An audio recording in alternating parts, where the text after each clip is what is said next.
folks, there she is, the Rube Goldberg door opener upper. Sure, I know they have a gadget called an electric eye that does practically the same thing.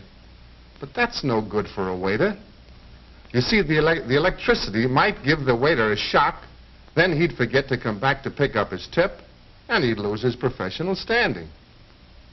How does this door opener upper really work? It's very simple. But watch close. Now here's what happens. You see, waiter places cat B on pile of dirty dishes A. Now cat B sees mouse C. Of course, this is a stuffed mouse because he must be used for the next waiter.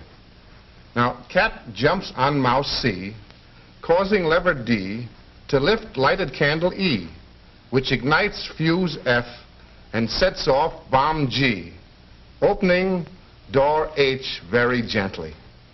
Well, folks, I suppose there are one or two among you who think that my inventions are a bit ahead of their time. A shade fantastic, perhaps. All right, go on and say it. Downright screwy. But let me tell you something. I've got lots of company, genuine inventors, guys who've got their stuff protected by the United States Patent Office. And believe me, some of it needs protection, if you know what I mean. For instance,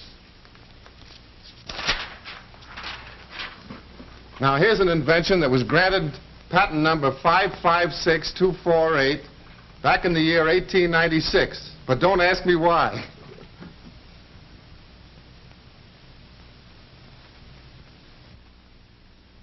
This little nifty is a labor-saving device if there ever was one.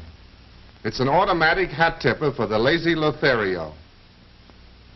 Fitted snugly inside of this deluxe derby, that is, in addition to the wearer's slightly addled head, is a conglomeration of wheels, cogs, gears, ratchets, counterweights, strings, and pulleys, which gallantly doffs the chapeau whenever a young heiress passes by.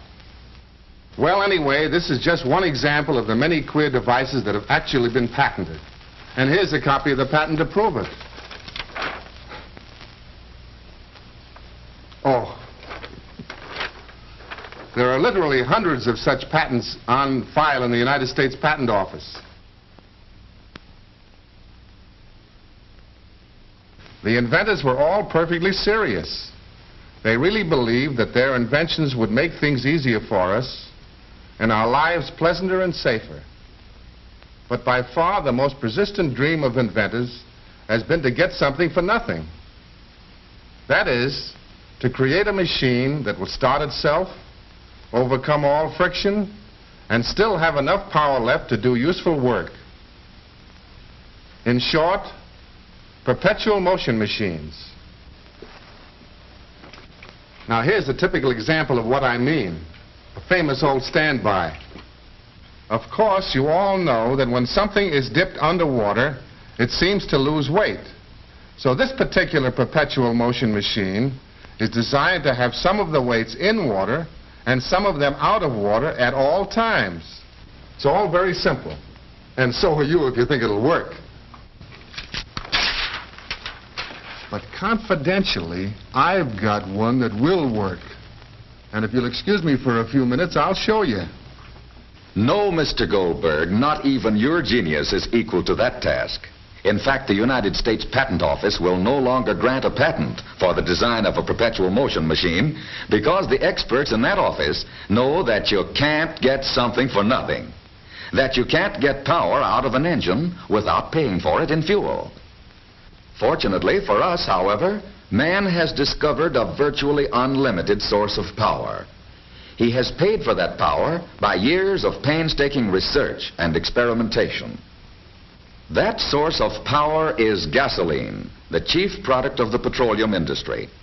Gasoline, in fact, is the greatest single source of power in the world today. And the automobile engine is by far the greatest user of gasoline's power. Here's a device that looks like a cross between a trench mortar and an automobile engine. It's just the thing to illustrate the principles of getting power from gasoline. Liquid gasoline contains the power all right, but unaided it can't release the force it holds.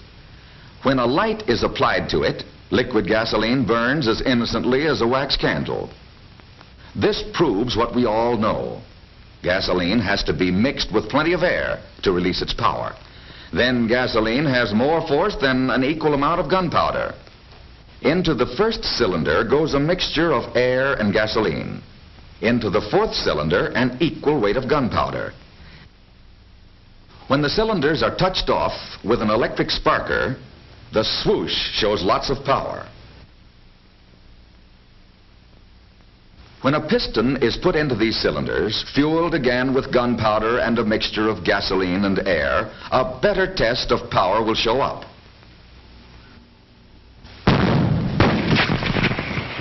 The gunpowder has the better of it here, but the gasoline hasn't taken off its wraps. Gasoline does its best work when it's under pressure. In the cylinder, fueled with the mixture of air and gasoline, the piston is pressed down until the mixture is under high pressure. It is clear that the highest pressure kicks the piston the farthest, develops more power. One method of obtaining this added pressure in the automobile engine was to increase the piston stroke. But when carried beyond a certain point, the engine starts to knock. So several other changes were made to increase power without causing a knock. First, the piston top was redesigned so that it will mix the air and the gasoline together more completely. In the latest engines, the roof of the combustion chamber around the intake valve has been lowered just a fraction of an inch.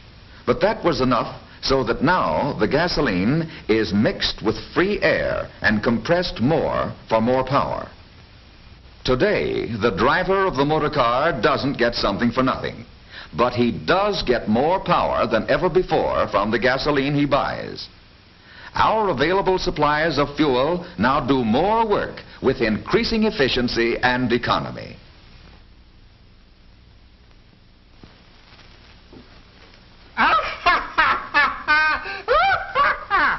Folks, I've done it.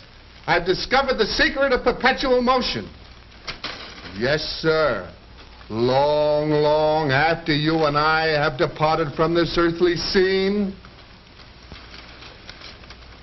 this machine of mine will be working on and on and on and on, never stopping for Sundays, holidays, or bank nights.